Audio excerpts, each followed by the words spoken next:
I've been rewarded by many awards or fellowship, etc. But I never thought about writing a piece because of applying certain award, and it just come by itself if you do good work and people will recognize it. In the United States, it's really, really fantastic that they give a lot of attention to younger composers, and in that sense that they are encouraging young composers to do more work. And so if you do good work, people will notice.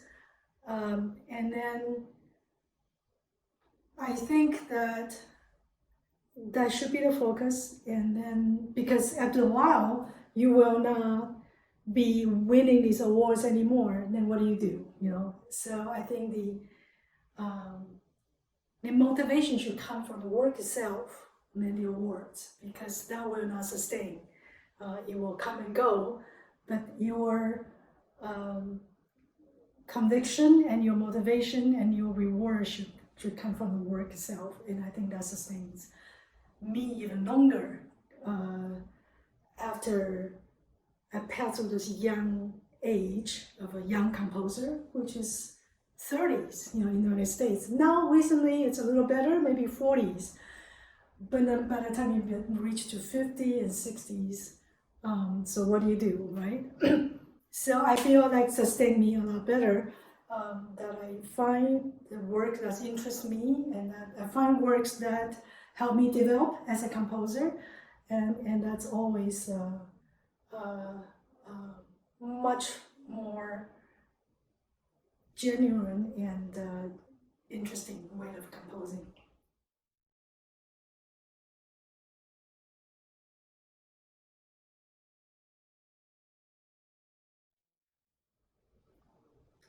Well, all these places have their idea what new music is and what new music should be, what new music should sound like.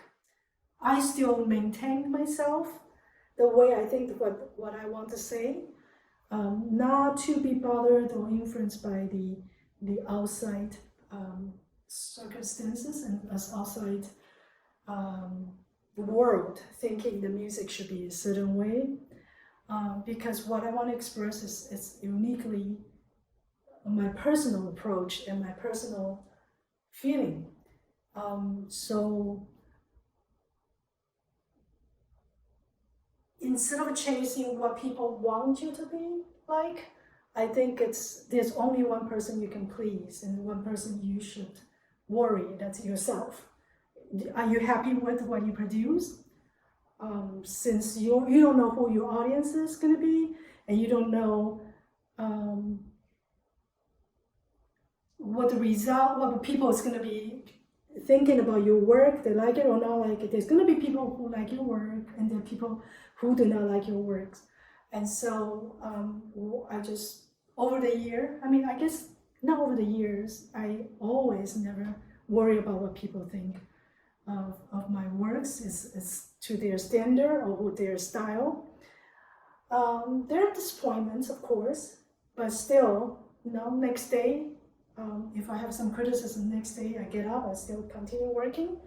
And their happiness, of course, people will come up to me and tell me, oh, I really understand what you're trying to say, what you're trying to do.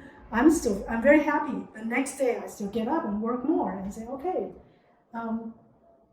I have only one job, that's just being a composer, is just to stay where I am and be true to who I am.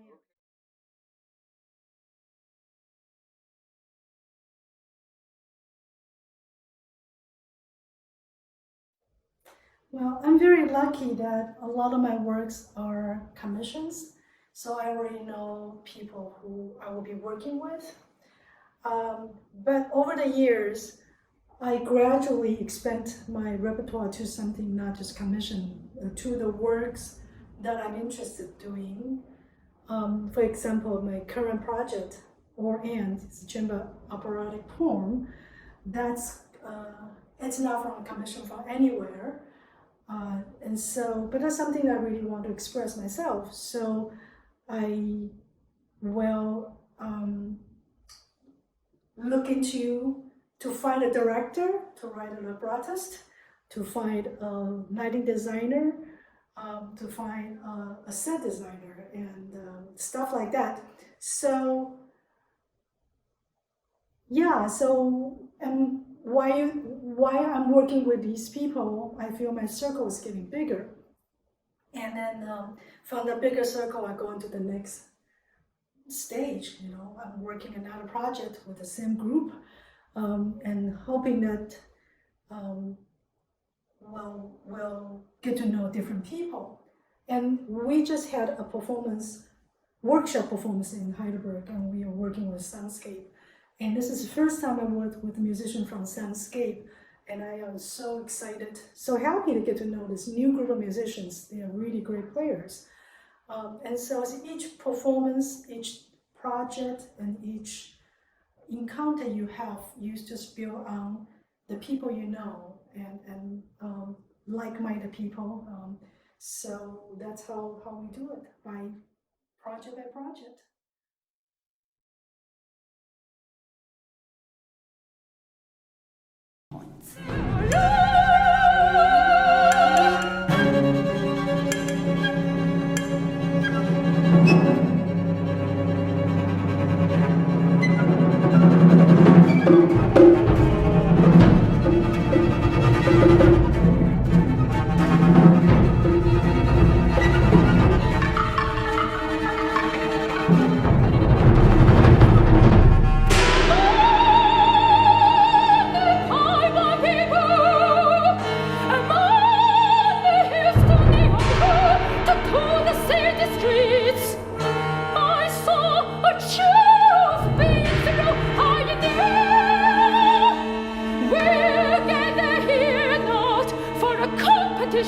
A singular fate of steel separating us, you and me.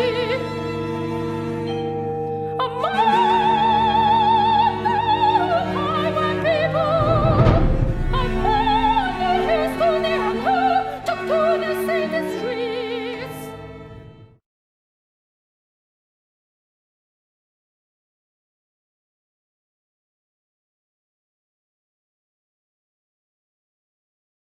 Well, first of all, let me talk about the reward and the reason why I want to do that. Because grew up in Taiwan, I have very little knowledge of the Taiwanese traditional music, because it is still separate. When I was growing up, these two fields are separated. And so as I get older, I feel the need to know more about heritage, and that's why I spent 2 years in Taiwan, to focus on only study the traditional music and the culture. Of course, I went back to Taiwan from time to time, all the time, but these 2 years are incredibly important. My music is enriched by the traditional music and traditional way of thinking. Not just music instruments, but the way of thinking about music, thinking about the time. So I feel like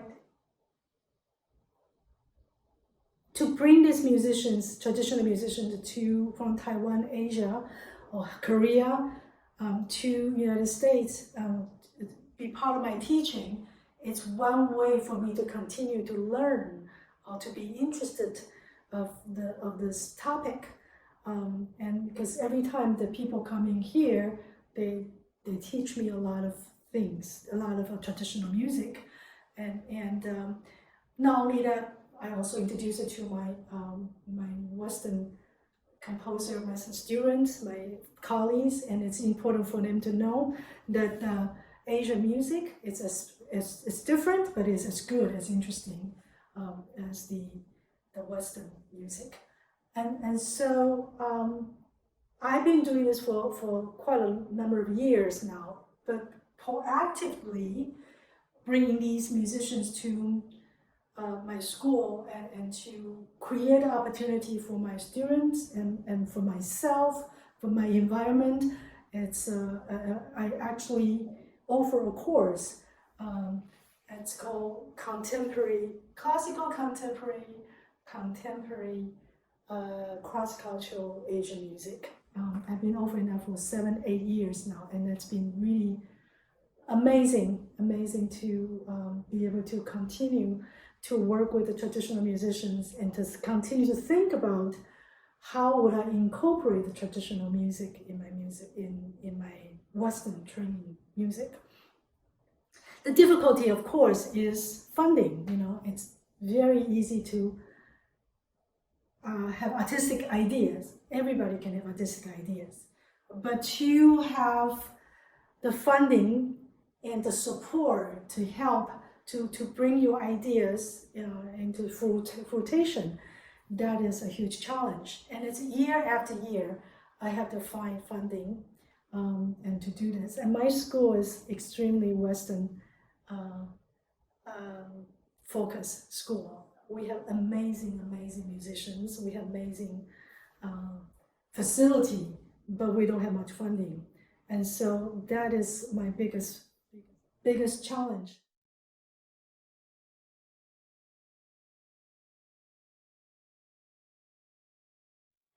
I'm going to answer in not exactly the same way, but I want to talk about my experience of writing a piece for Nanguan, traditional Nanguan musician. And this is going back to my 2 years of study back to Taiwan and really to study the traditional Nanguan music. Now, like before I went back to Taiwan, of course I already composed a piece for a northern style pipa for woman.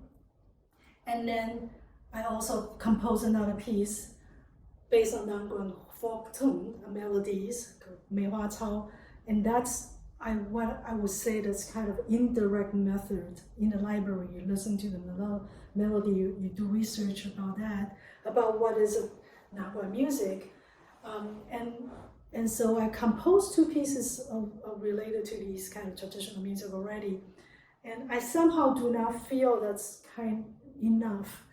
So that's why I went back to Taiwan, and so this in person and actually in contact with the culture, the people there, and in contact to study with a Nanguan teacher in person of actually singing Nanguan pieces and playing Nanguan pipa, and it gives me a really different approach as I can compose a piece of music. So after I learned how to sing Nanguan and to play Nanguan, and in fact I was very intimidated by how amazing it is, and I don't feel like I can compose a piece for Nanguan at all, because it's so perfect already. Why should we change it? But I thought, okay, well, that's a good excuse. Maybe not a good excuse, because what's the point? If you always think the tradition is amazing, you're not going to do anything about it, and then you'll be just you, and tradition will be tradition. You'll be separating yourself. So I thought, what can I do to be different in from the past, what I have done before? And so the first piece I want to do is for it's for a pipa, Nanguan pipa, and the string quartet.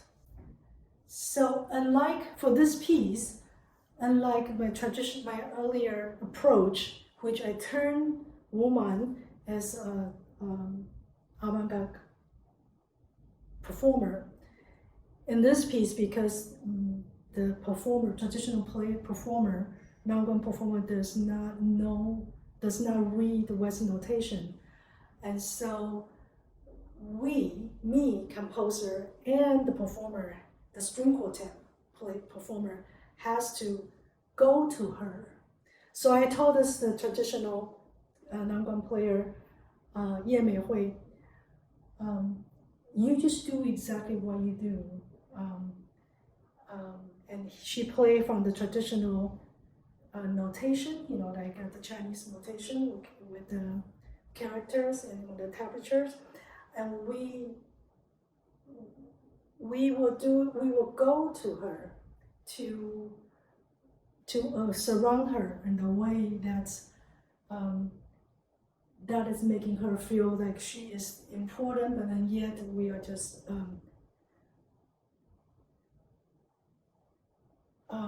I would not say embellishment, but we are working with her. It's a much more a traditional Nangguan way of thinking. We work together. You listen back and forth. Without a score, it's really hard for me to explain the details. But my experience is, it's really amazing that how the traditional notation, the Nangguan notation, has no staffs and no meters and no and there's some pitches that's written, but the sense of time is so free that allows you to go back and forth. That the whole group will be slowed down together, or the whole group will be going faster together. The whole group get louder together. They're constantly going back and forth of the time. Now, in the Western notation, it's not possible. If you miss a beat, you go to next beat. You jump to next measure. If you miss a measure, you pick it up. But Nangguan player, they will wait for you. They will stay there, a little flow there, a little longer with a note until you go to the next note. It's not a problem. So that sense of time, it's really amazing. And so I learned a lot from playing Nangguan, and from writing for this piece, for the string quartet and the Nangguan pipa. Later on, I also wrote another version with the orchestra version about two things. One is the notation. How do you notate? Music has some sense of freedom, allow the player to have a little time to go back on, to have a little space. The other one is the sense of time, as I mentioned already. The sense of time, and it's not as like a Western composition. It's all like progressively. It really like a Beethoven style. It's like really forced in some sense, but more like unfolding. I think that you allow music to unfold itself. So I'm still working on this. I mean, it's not easy because I'm Western trained composer. I'm used to Beethoven style or Bach style of this progression of way of treating time. But I think I have a beginning of a taste of allowing things to be a little freer in terms of notation and the time. And I think that influenced my music greatly for the future pieces, I hope.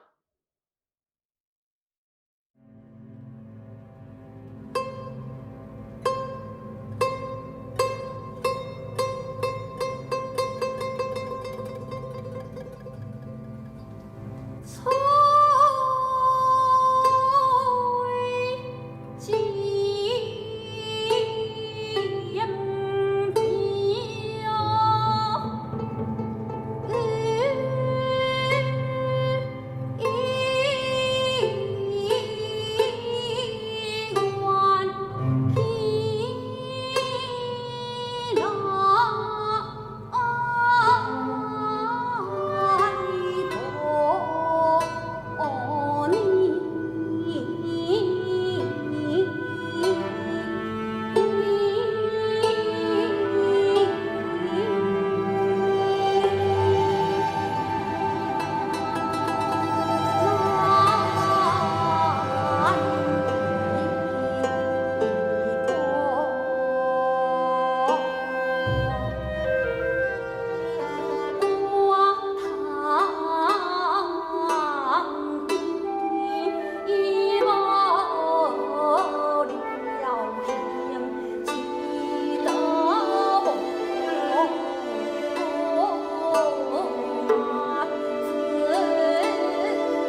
冷